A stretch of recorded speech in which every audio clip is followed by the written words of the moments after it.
Blessed be. I have Sabelo Langa here requesting that I do a video about Amakhosi waPhezulu. So in the 3D world, everything we see it in picture, and when we talk about Phezulu and pointing Phezulu, we point up. In spirituality, in the inner worlds, when we speak about Phezulu is talking about a space of a highest vibration within, the heart of hearts, or the inner worlds or the inner temple. So in order to arrive there into the inner temple, it's obvious. We start from outside, going in, we project, everything is projected outside in 3D. We work things which we see with our naked eye, and then going within. So layer after layer, like onion. How we peel an onion. When you peel onion, don't start inside. Inside the onion is the heart of hearts. And then all these layers are the different layers of ancestors and different layers of timelines where one used to live, or which one is connected to, because we are beings who are living in the now, yet connected to our past and the future. Everything is happening right here, right now, which is our past, which is our future.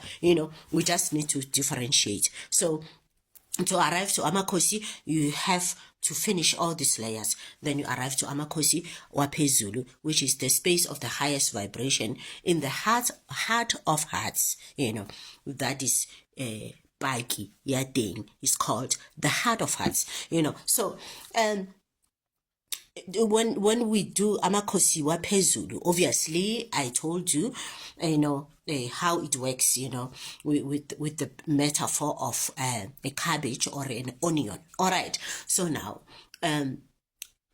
you've done all these things, whatever, according to the Bible, according to the family practices and all that, but still you don't understand, you're confused, you're still having these visions of seeing, maybe men or women coming, wearing white and praying, singing church songs, and you don't even resonate anymore. You are rejecting the whole system of religion, but yet there are still these beings who are coming, contacting you, and you just don't know the beginning and the end of this. You see, and you're wrapped up in a vicious cycle of never-ending practices, which don't have a breakthrough and does not make sense.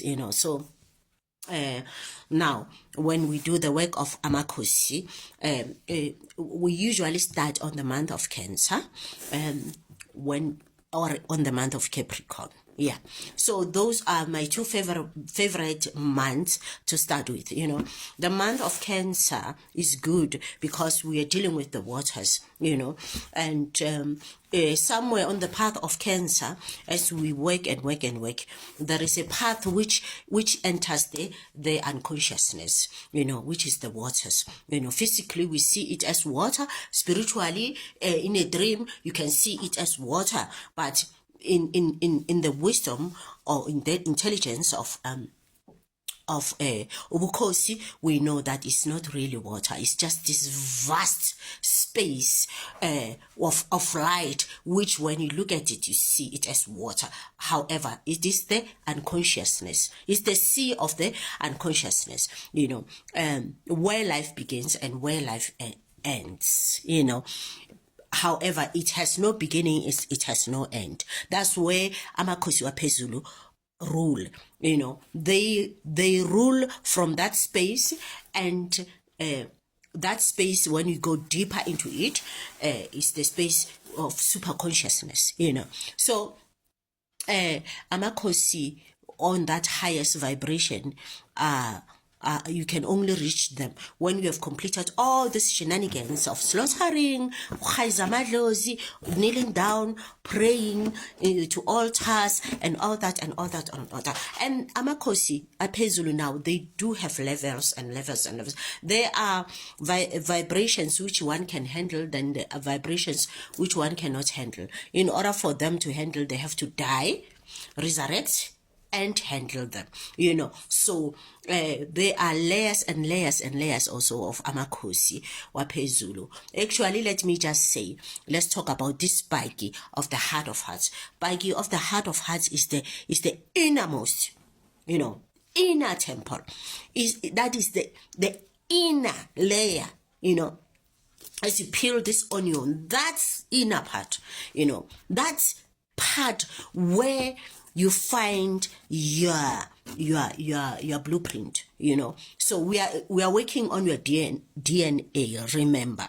Yeah, all this is the work of your DNA. So this DNA, there are strands which were lying low, or was somewhere dead, or somewhere where we know. So as you work, they're becoming active. That's when now you start knowing, remembering, and then understanding, and then embodying this wisdom, of who you really are, So Amakhosi waPhezulu consists of the elementals, the lineage holders, the earth keepers, the council of godship, the beings, the universal beings of love and light. And then all those memories are instilled in your DNA, to arrive to the core of it. Like I say, to Amakhosi waPhezulu, you have to be already have dealt with your ancestral thing. So that is the reason why initiation of Amakhosi, it's not 1 year, it's 2 years or 3 years. It depends on the amount of memories or stagnant energies that you need to work on, in order to arrive to Amakhosi waPhezulu. There is no way that you can just wake up and arrive to them. Impossible. So we start on the month of Cancer, because on the month of Cancer is easy access for us to enter, into the higher realms. Not that it's going to be simple. I'm just saying that easy access, navigation, easy navigation. Much work is done in the waters, where you have to be dealing with all those beings in the waters, which you as an ancestor made pacts with them, when you reduced yourself and allowed the beings from those waters to rule you, So when it's time for you to cross that level of unconsciousness into superconsciousness, which we call heaven, it was difficult for you as an ancestor to cross. So you were stuck in the waters, and then subjected to venerating this inzunza or Nkosazana or Nkosi yamanzi or Nkanyamba or Khokong, the dragon, So now when you are given a chance or a passport to do the work of Amakhosi, you navigate all those deals and pacts, and you transcend them. I remember when I was transcending them, there were many women, especially celebrity women, there in the waters, stuck in the mouth of a fish, carrying what we can call a fish tail, but it's the whole fish actually, and there was this women who were shouting at us saying, yeah, sing, you must sing, Opelang, sing and say, Re rapela the mermaids, Opelang, we worship mermaids, we worship them. I said, no, I'm not worshiping mermaids. That's when I had this awareness that, all along I was here worshiping mermaids with these women, And then they said, you don't worship mermaids. What are you doing here? Hey, I ran. I crossed that river, but it was not easy to cross the river because there are so beautiful chickens there. Chickens so beautiful, and they wanted to eat me. I can just see that they were poisonous. One sting, you are gone. But with grace, I crossed that river, and then I arrived in another layer, so it's layer and layer and layer and layer and layer, oceans and oceans, where I remember coming across this being who said, okay, you remember when you went to that Mukulu there and he gave you swasho, or you were looking for a job? You remember? I said, yes. He said, it was not swasho, it was me. So what are you doing here? Yeah, I'm here blocking you. Of course, you are my wife. I had to cross all those oceans until I arrived to Amakhosi. So to arrive on to Amakhosi level, you need to deal with your shenanigans, everything that you did